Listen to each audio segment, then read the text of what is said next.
बिस्मिल्लाहिर्रहमानिर्रहीम। Dear students, बायोबिट्स में खुश आमदीद। कुछ अरसे के लिए मैं आप लोगों से थोड़ा दूर रहा, कुछ मेरी ज़ाती मसरूफियात की वजह से, बट इंशाल्लाह आज से मैं आप लोगों को डेली बेसिस पे एक वीडियो प्रोवाइड करूँगा। हम आज चैप्टर नंबर 8 क्लास 9 बायोलॉजी का न्यूट्रिशन पढ़ने जा रहे हैं और न्यूट्रिशन का आज हम पहले लेक्चर, हमारा पहला फर्स्ट लेक्चर है और वो हमारे पास है न्यूट्रिशन। तो आइए चलते हैं न्यूट्रिशन क्या है। कहते हैं कि nutrition means the process in which an organism obtain essential materials for making food। कहते हैं कि न्यूट्रिशन का मतलब होता है कि वो अमल जिनमें जानदार obtain करते हैं, हासिल करते हैं essential मटेरियल्स को, यानी जो जरूरी मटेरियल्स यानी जरूरी जो चीजें होती हैं, किस चीज के लिए?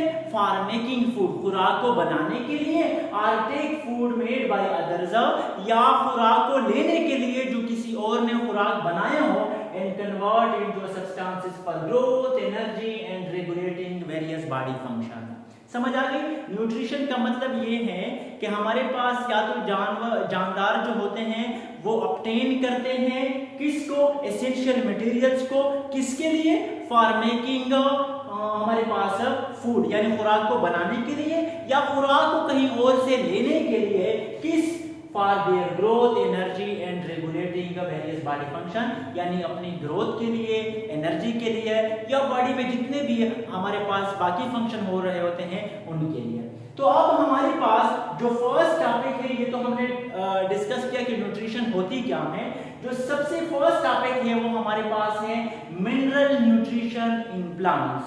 अब मिनरल न्यूट्रिशन को पहले डिफाइन करते हैं। The process which deals with how plant get materials and where they use them is called mineral nutrition in plants।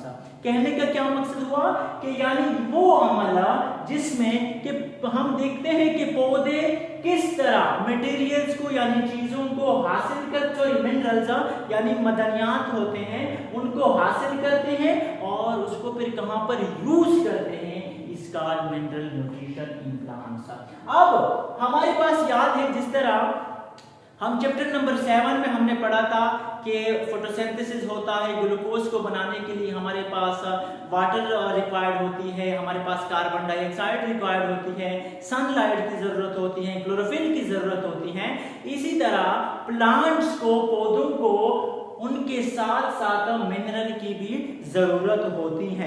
और वो मिनरल जो होते हैं वो बेसिकली कहां पर स्टोर होते हैं? वो सॉइल में स्टोर होते हैं। हमारे पास जो स्टोरेज है, जो स्टोरेज हाउस है मिनरल्स का, वो क्या है? सॉइल है। अब मिनरल्स को पहले हमने दो ग्रुपों में डिवाइड किया है, मैक्रोन्यूट्रिएंट, माइक्रोन्यूट्रिएंट। आइए चलते हैं मैक्रोन्यूट्रिएंट की तरफ। Those nutrients which are required in larger quantity are called macronutrient। ऐसे न्यूट्रिएंट जो प्लांट्स के लिए जिनकी क्वांटिटी ज्यादा रिक्वायर्ड होगी, ज्यादा जरूरत होगी पौधों को, उनको हम कहेंगे मैक्रोन्यूट्रिएंट्स। मैक्रो का मतलब होता है लार्ज और न्यूट्रिएंट तो आप लोग जानते हो। और फिर हमने लिखा है कि these are 9 in numbers। आप लोग के बुक में हमारे पास है कि मैक्रोन्यूट्रिएंट्स की कितनी तादाद है? 9 है। अब एक एक को पढ़ते हैं कि कार्बन, हाइड्रोजन या ऑक्सीजन, ये हमारे पास जो न्यूट्रिएंट्स हैं जिनको हम मैक्रोन्यूट्रिएंट्स कहते हैं, इनका रोल क्या है, इनका फंक्शन क्या है। तो सबसे आगे पहले चलते हैं कार्बन। कार्बन कहते हैं कि part of organic compound. Organic compound आप लोग जानते हैं जिनमें कार्बन, हाइड्रोजन और ऑक्सीजन हो, यानी जो कार्बन हाइड्रोजन के कंपाउंड्स हो उनको हम ऑर्गेनिक कंपाउंड कहते हैं। साथ साथ में हाइड्रोजन भी हमारे पास पार्ट है, हिस्सा है ऑर्गेनिक कंपाउंड का। थर्ड पे हमारे पास ऑक्सीजन है, ऑक्सीजन भी ऑर्गेनिक कंपाउंड का हिस्सा है। और साथ साथ में लिखा है necessary for cellular respiration. Chapter number 7 में हमने रेस्पिरेशन के 2 टाइप्स पढ़े थे, एरोबिक एंड एरोबिक रेस्पिरेशन। तो वहां पर हमने कहा था कि एरोबिक रेस्पिरेशन के लिए ऑक्सीजन का होना जरूरी होता है। तो यह हमारे पास ऑर्गेनिक कंपाउंड का भी हिस्सा है और सेलुलर रेस्पिरेशन के लिए भी जरूरी होता है। नंबर 4 हमारे पास है फास्फोरस। फास्फोरस कहते हैं कि कंपोनेंट है of nucleic acid, ATP, coenzyme and also necessary for photosynthesis. हमारे पास न्यूक्लिक एसिड, न्यूक्लिक एसिड हमने चैप्टर नंबर 7 में डिटेल के साथ पढ़ा है, आप लोग वहां पर हमारे पास है वहां पर आप देख सकते हैं।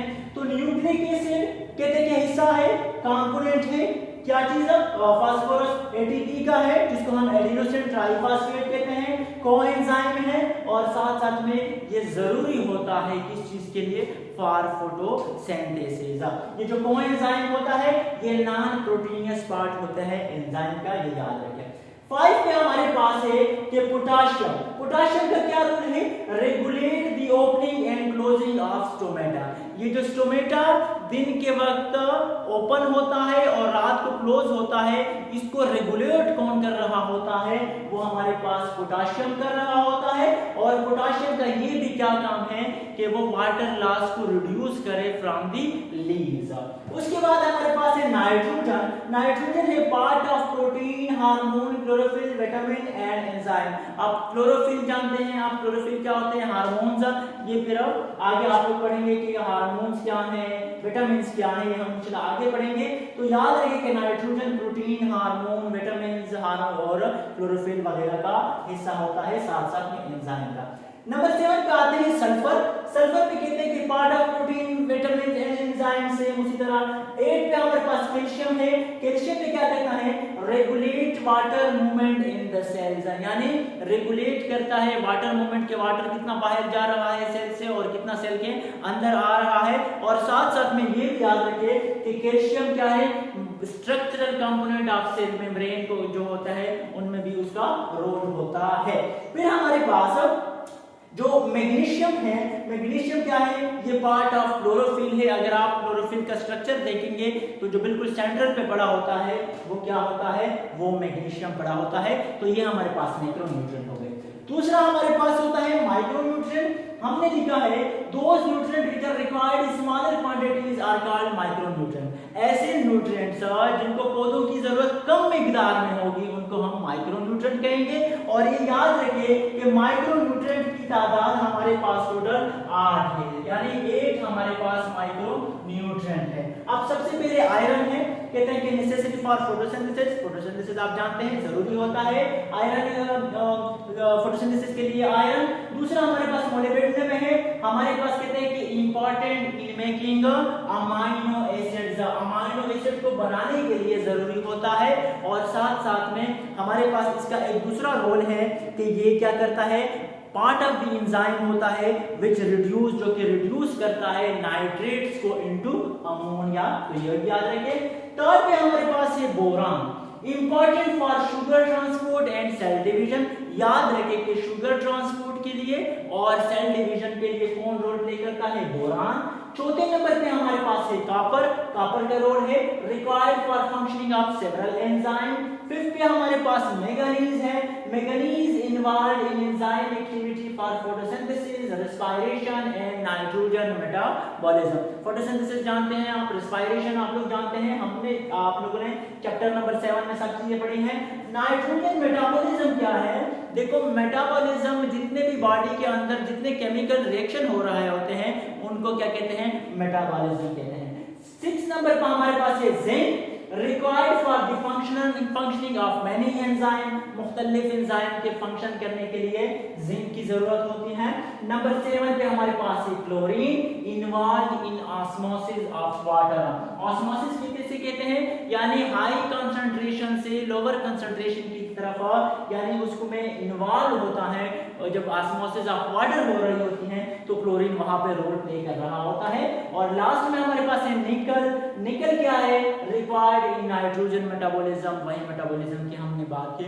तो ये हमारे पास बेसिकली न्यूट्रिएंट्स और हमने मैक्रोन्यूट्रिएंट्स और माइक्रोन्यूट्रिएंट्स के बारे में पढ़ा।